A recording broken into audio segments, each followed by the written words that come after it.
on this episode of The Scorekeepers. Join me, your host Daniel Farrell, as I speak with Sophie Weber and Ines Irawati.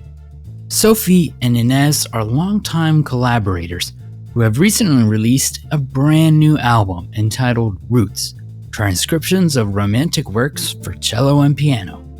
This amazing new album includes several classic pieces that have been newly transcribed for cello, including works from Schumann, Brahms, Faure, and many more. I'm really excited to hear how this album came together. Welcome to The Scorekeepers.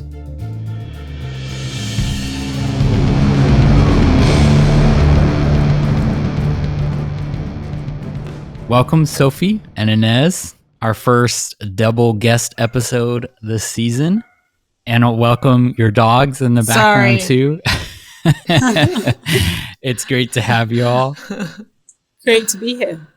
I wanted to just start with some brief introductions from you guys to our listeners about who you are, what you do, and how you got your start.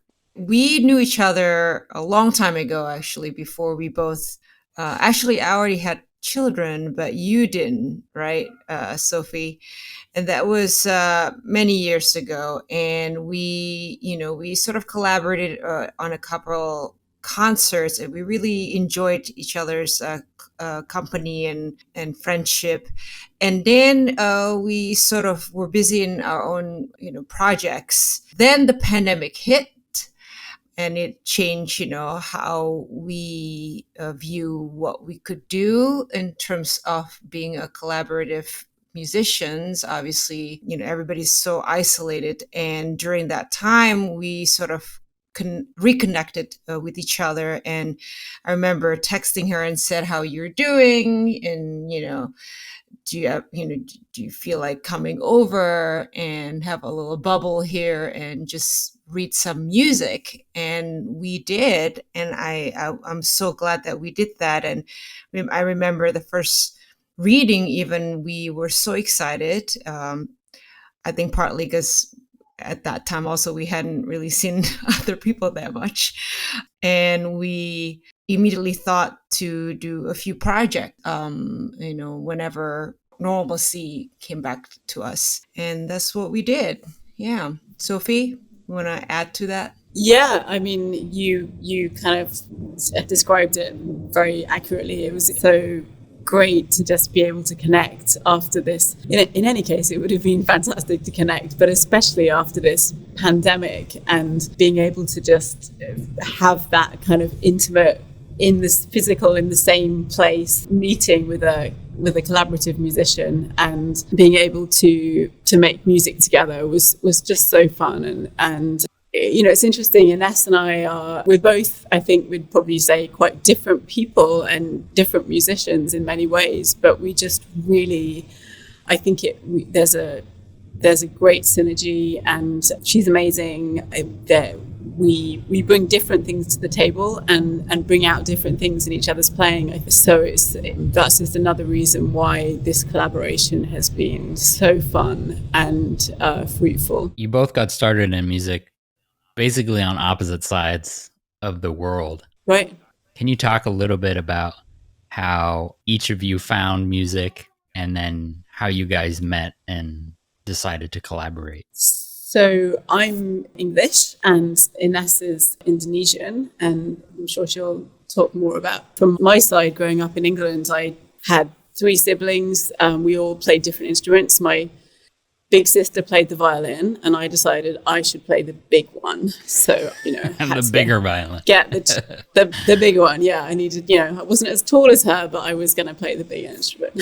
And my family we've always loved music, lots of singing. We're kind of like the Von Trapp family, like slightly obnoxious, sitting in the car on family holidays, harmonizing songs together and stuff like that. That's kind of how I grew up, lots of that sort of thing going on. I started playing piano when I was 7, cello when I was 8.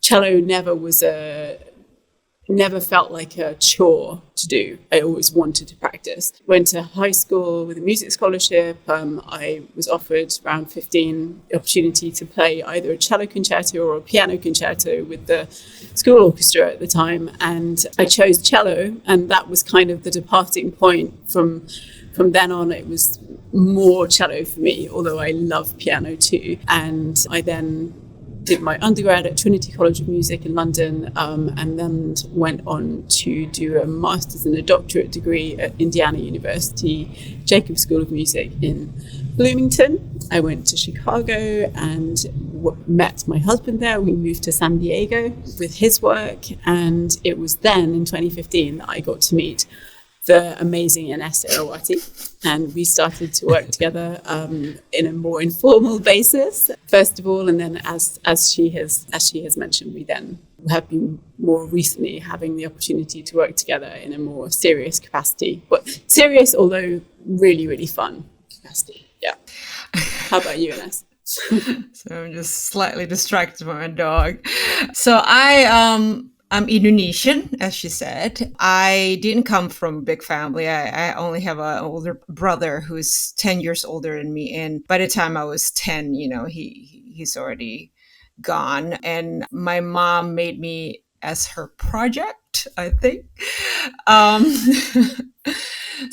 But I think what made me go into music, quite honestly, it was sort of, I think, a lifesaver in some ways. I had a traumatic experience when I was about 3.5, 4 years old. I had to go to get my tonsil removed, and it was extremely traumatic for me. Long story short, I was petrified after that incident because I was left in the hospital on my own without my mom, and I couldn't make friends. I had literally socially, I was very inept, and I couldn't even sleep without having her touching my arm. It was really bad. So she decided to have me do a lot of different classes, swimming classes, drawing, and one of them is music. And when I did that, the teacher told my mom after a few weeks and said, I think this kid is really talented, and I think you need to have her do piano lessons. And I did that. And my mom was the kind of person who really was a really hands-on mom. And she saw how excited I was every time I played the piano. And, she wanted the best for me and decided to give me as many opportunities as she could. And she did that.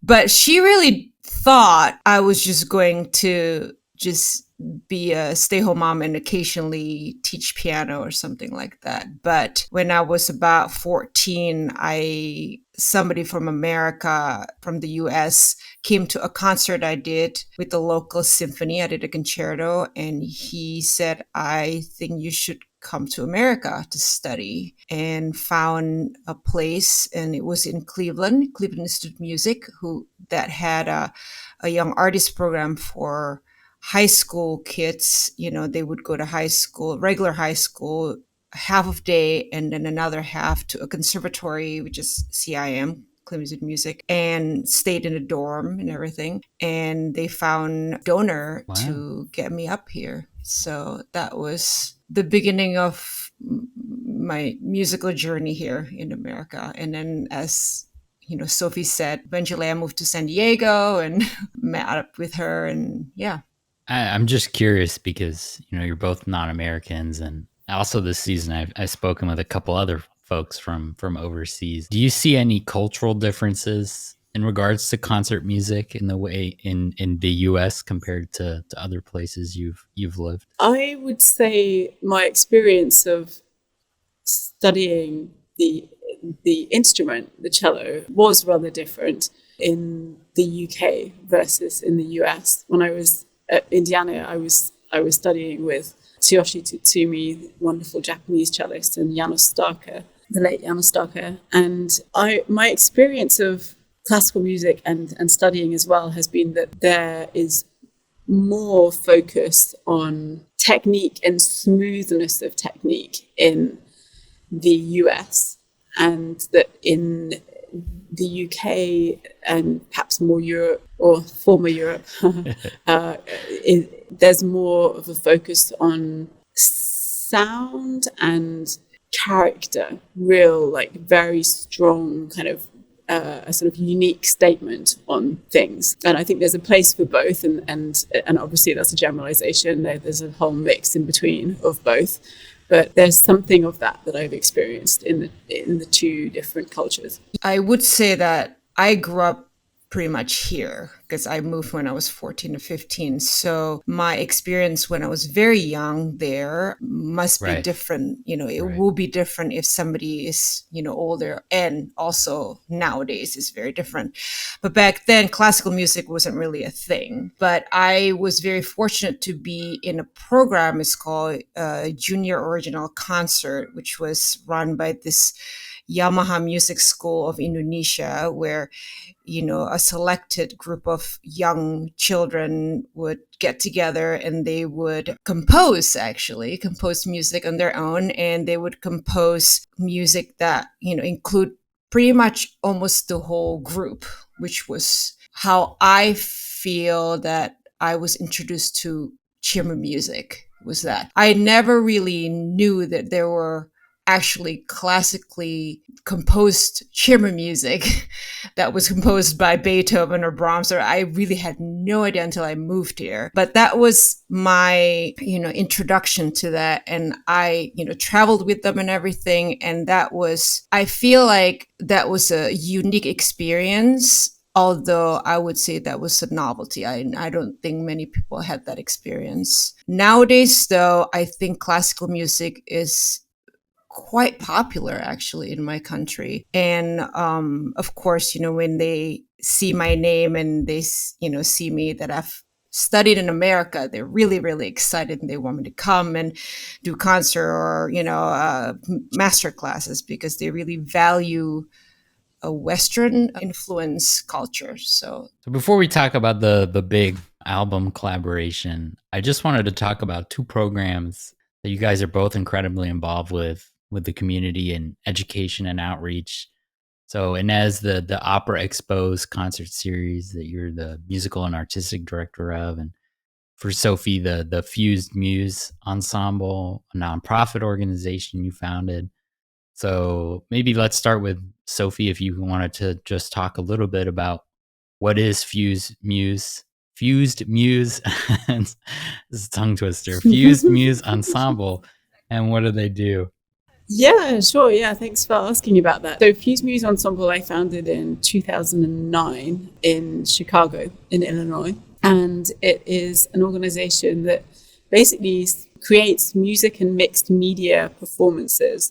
So music and film, music and dance, music and any other media, to try to raise awareness of voices that are marginalized. And that really could be anything from those experiencing homelessness, trafficking, domestic violence, to something more like environmental issues and increasing awareness of different issues that we obviously have with the environment today.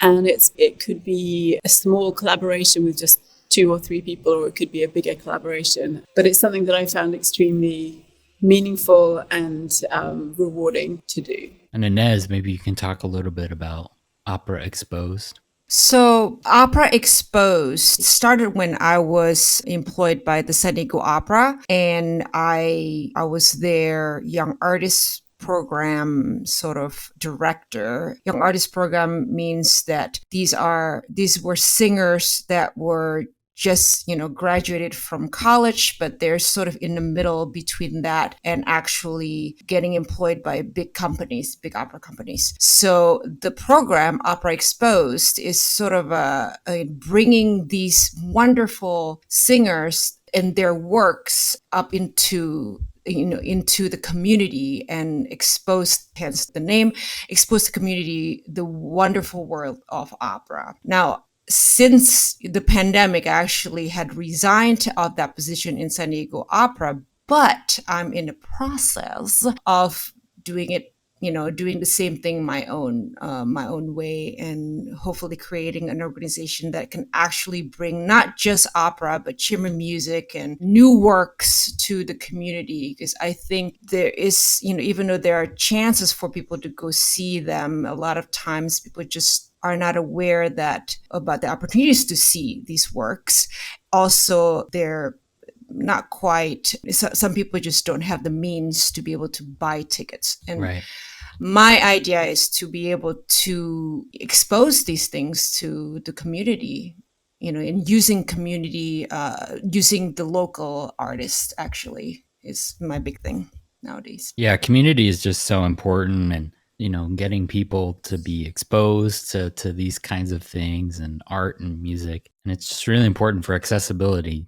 So Absolutely. I think if I could say something about that too, I feel that when accessibility is so key. I think people, especially after the pandemic, people really crave being connected to each other, and using the medium of not just classical music, but just art in general, right. Performing arts in general. It really brings all the relationship that we can have with each other. And I think it's so important. It's also interesting how today we're generally moving into more and more of a sort of digital world where something like classical music is actually quite available online through these different streaming platforms like Spotify, of course.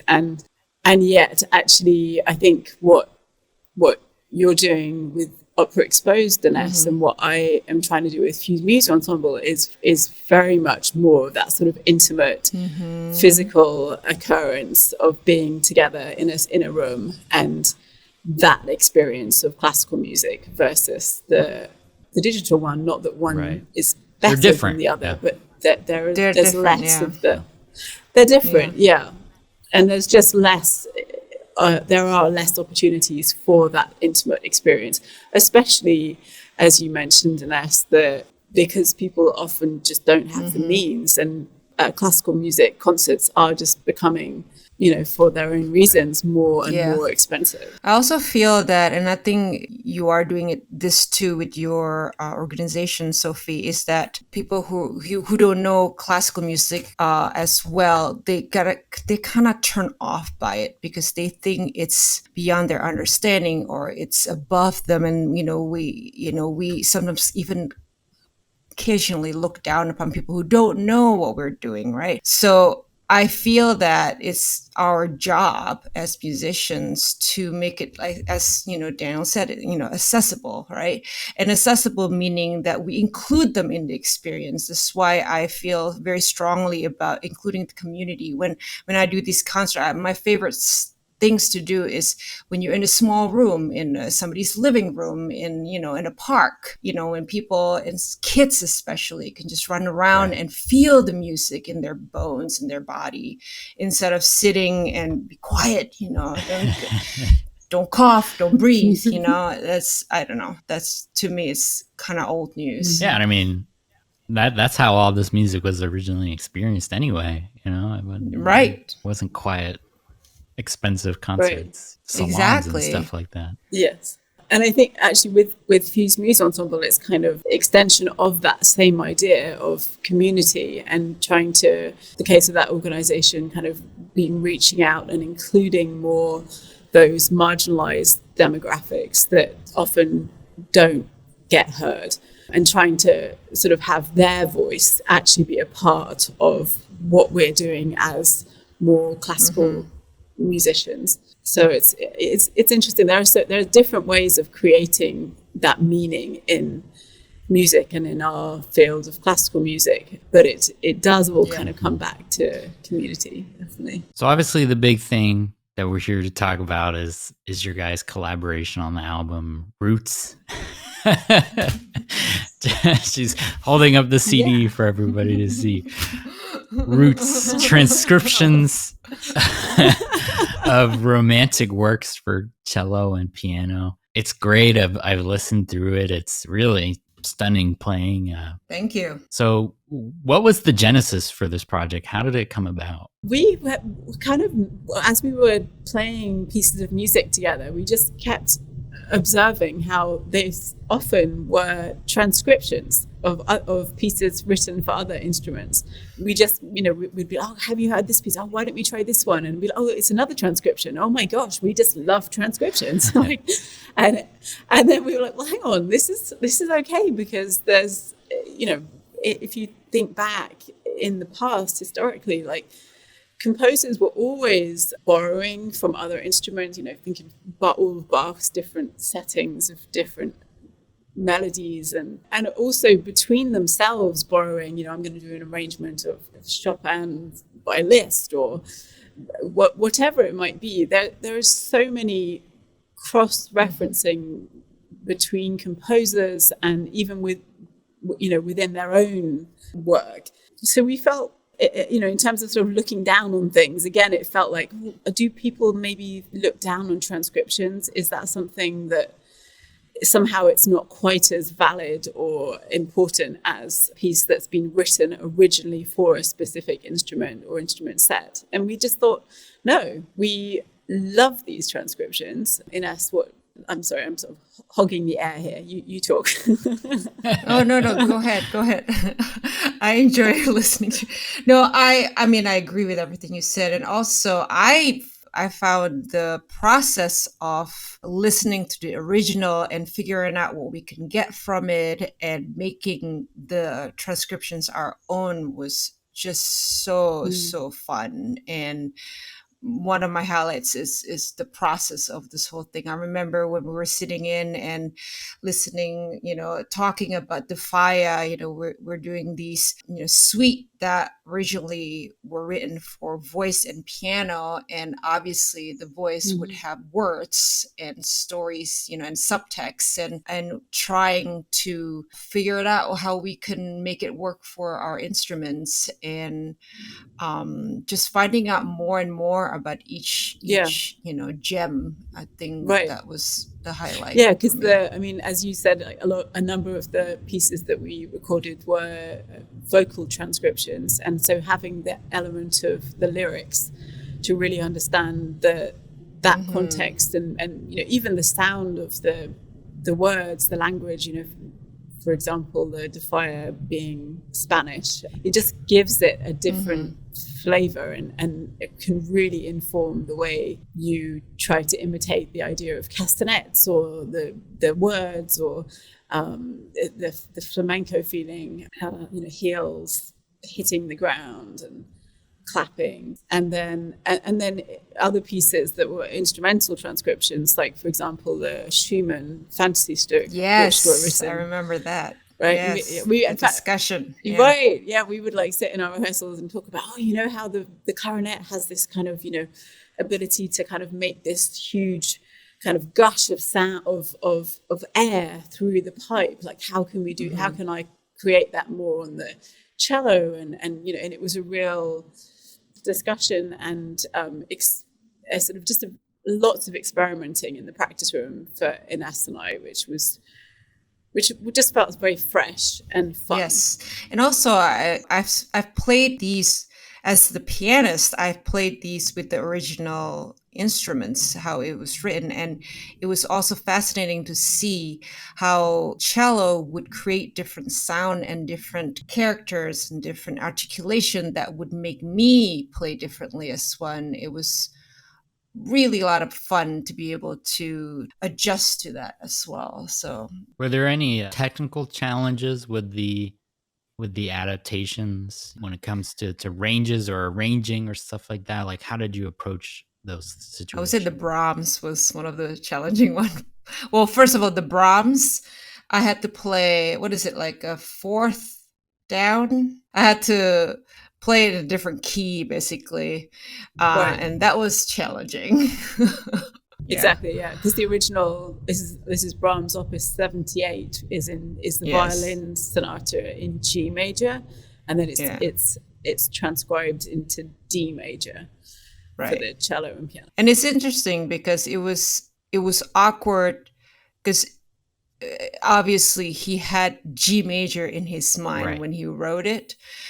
So it was awkward, but also partly because it was so low, and the cello is also a lower Right. string instrument. So we had to adjust a few things in it, made some adjustment. Yeah, it's an interesting transcription. There's actually quite a lot of controversy out there about whether it was originally transcribed by Brahms himself or not. So some people think it was actually Klengel that transcribed it, not Brahms. And there are certainly a number of passages that Ines and I also discussed and kind of experimented with, which are not quite the same as in the G major version, including a couple of places where, for example, the two instruments switch main melody lines.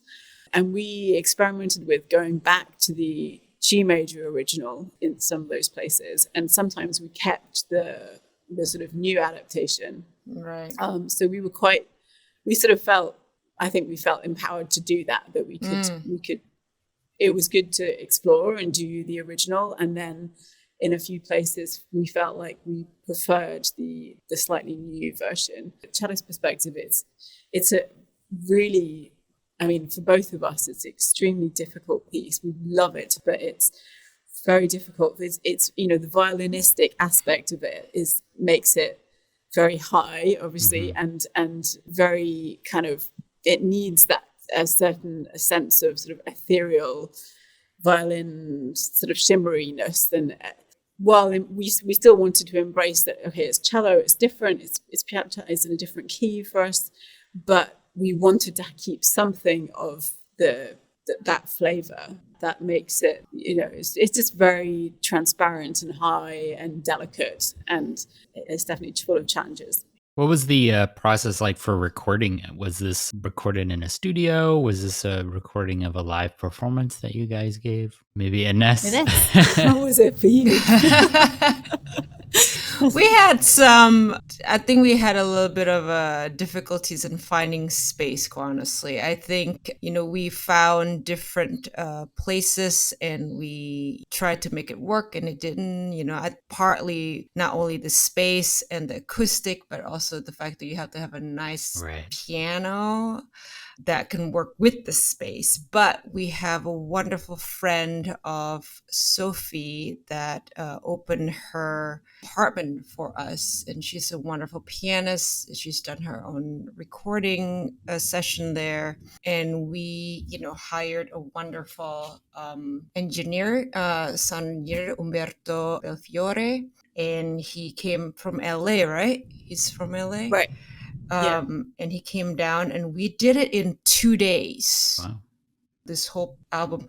I absolutely love doing recordings, by the way. I love listening back and figure out, I thought that I was doing fine there, or certain parts like, oh, wow, this actually doesn't sound bad, And then I think we learn so much by recording ourselves and listening. I really always enjoy it. That's why I took on this project. It's just because I just love the process of it. Sophie? Yeah, I agree. The space that we recorded in the end did have its challenges because it wasn't a concert venue, and it was a little bit, it was sort of like medium spaced. So I think engineers tend to prefer to either have a really small space where they can really control everything, or a bigger, church or concert hall, ideally. So it was problematic, and we were grateful to have a very experienced engineer to help us with that. But I also love the process, and not just the final experience of going in and in 2 days in a very intensive, I think it was about something like 14, maybe 12 hours, I think we had in the recording studio. Mm-hmm. Also in practice sessions, recording and listening back. Like it's so valuable to do. And I just can't recommend that enough to colleagues, students, that they take advantage of all of these fantastic recording devices that we have available to us now. Obviously the phone is number one. It's just there. You just press the record and you get an awful lot of truth, maybe a bit too much truth coming back, And then you can improve. And it's all about progress and the journey. And I think that's something else that Ines and I really have loved about working together and continue to working together, is just that it's a journey. Like you know, it's so exciting to get better together and to learn from each other and to see things evolve. The fact that we're doing concerts now to promote the CD also is another journey that I love. Was just about to ask how those concerts and how the tours are going. It's going very well. Don't you think, Sophie? I think it's awesome. Absolutely.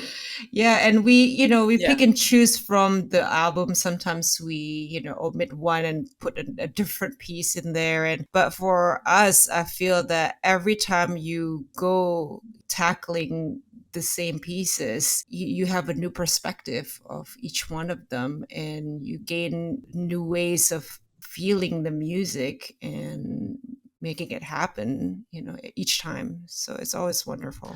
I'm curious what both of your favorite pieces were from the album. From the album. I love the Defia. I'm sorry, that's like my favorite. Which movement? I love playing it. Which is your favorite? Oh God, all of it. Oh, I think every time there's a castanets there, the piano part is just so fantastically written. Yeah. Honestly, it's just so much fun to. I love Spanish music anyway, so it's really fun. Yeah. How about you? Ooh, gosh, so hard. It's like really picking one of your favorite children. I know. Exactly, yeah. Yeah, I know.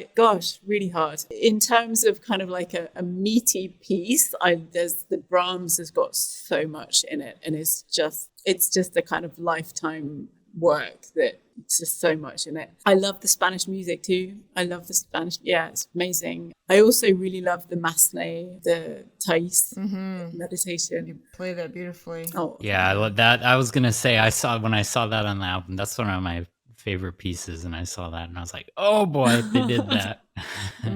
Yeah, it's such a lovely I played euphonium growing up and in college, and that was like an audition piece one time. Really? And it works really well. It's kind of similar with the cello. It works really well in that range. It's, a lovely piece. Yeah. Yeah, I mean, this album was fantastic. Is there anything on the horizon for you both? Any future collaborations, solo projects? What's going on? Well, we have a few concerts coming up. So we have one in LA in January, and it's called Restoration Concert Series in Pasadena. We also have been invited to a house concert here in San Diego, in a wonderful house concert, which I'm really excited. I've done it before, and I'm really excited to bring Sophie there. I've been contacted by some places in England recently, so we are sort of looking into that together as well. So hopefully we'll have a few things coming up in the UK, not too far away. And then, I think we both have some other solo things as well that we're working on. My kind of things that I'm exploring are, first of all, the sort of more traditional repertoire, whether that's with piano, solo, or concerto, with orchestra, and then the second is more contemporary music, which is something that I've always really loved, and I haven't really had great outlet to do recently, but is something that I would love to develop more. I did a lot of it when I was at university and collaborating with different composers, and I love the idea actually of Fuse Music Ensemble, using Fuse Music Ensemble to commission some new pieces, and just kind of doing more of the contemporary repertoire. And then the third is actually just more of my own compositions and arrangements, which there's nothing quite like writing original music, and I would love to do more of that. I did a little bit of it with the arranging for my second album, Bach to Choir, B2C, where I arranged a choral accompaniment to go alongside Bach's first and third cello suites. And I'm it's somewhat different, but I'm actually at the moment experimenting with some lullabies. I have a 6-month-old and a almost 3-year-old, and Ines and I have bonded over many things, including very close to the top, both being mothers. We are working mums and we're proud of it, and it's really hard. Number one. It's really hard to make it. So It's really I'd love to hard. raise more awareness of that and do these lullabies. Yeah. How about you, Ines? Yeah, I mean, there's projects in the horizon for me too. I love Schumann music, so I do a lot of those things. I just did, it's an interesting story also, Sophie. So I did this Schumann concert in Montreal recently in this past weekend. It was supposed to be a trio. So it's supposed to be a trio program, which is a Ravel piano trio, which is extremely difficult. And Schoenfeld, I don't know if you're familiar with the Café music by Schoenfeld. It's an amazing piece, very difficult. So I knew about this program about 3 months ago. So I practiced, made it perfect, right? You went there, second day of rehearsal, the cellist got sick of COVID. Oh no. we had less than 2 days to figure something out to do this program. So thankfully my friend with the violinist, here's COVID for you, right? So the violinist just came up with with a new program in 15 minutes, and this is the night of this 2 days before the concert. And I came back home to where I was staying. Thankfully, they had a piano. Thankfully, there's nobody there, and just practice my off, and I was able to do it. But the whole time I was there doing it, I thought, I don't think I would have been able to do it if I had my kids around me. You only really could do that if you're so focused. I mean, I could have, but it would have been very, very stressful. So, and it's very difficult, not just because you have other responsibilities, just because you just not focused half the time. So it's such a privilege when we are rehearsing. For me, in a couple hours we rehearse, it's because that energy is just focused on making music. Anyway, but yeah, so I have several projects. I do want to get this thing on the road, the similar program to my Opera Expos program. I really wanted to get that happen. Hopefully next year it'll happen. So yeah, wish me luck on that. Yeah, good luck. I mean, those all sound amazing, and I hope to hear more of the collaborations between you two. Maybe a Roots 2. Roots 2. Many roots. Too many roots. Too many roots. Oh, that's good. You have to be That's really good. Too many What roots. about branches? I think we can also start to reach out. Branches, yes. Go green.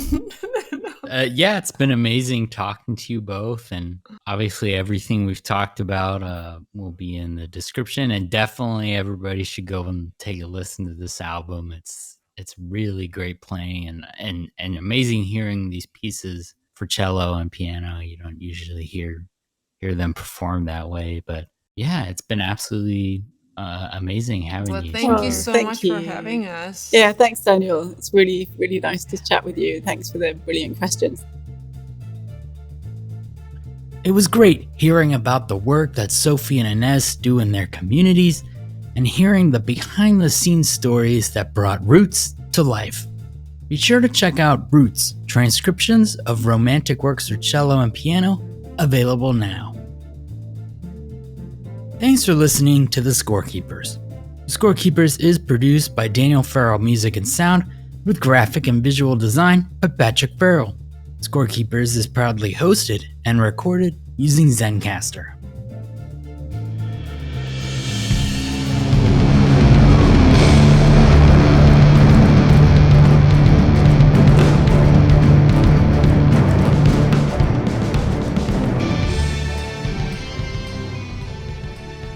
Make sure you subscribe to hear new episodes of The Scorekeepers wherever you listen. And be sure to rate and review this episode to help us find new listeners. Thanks for listening.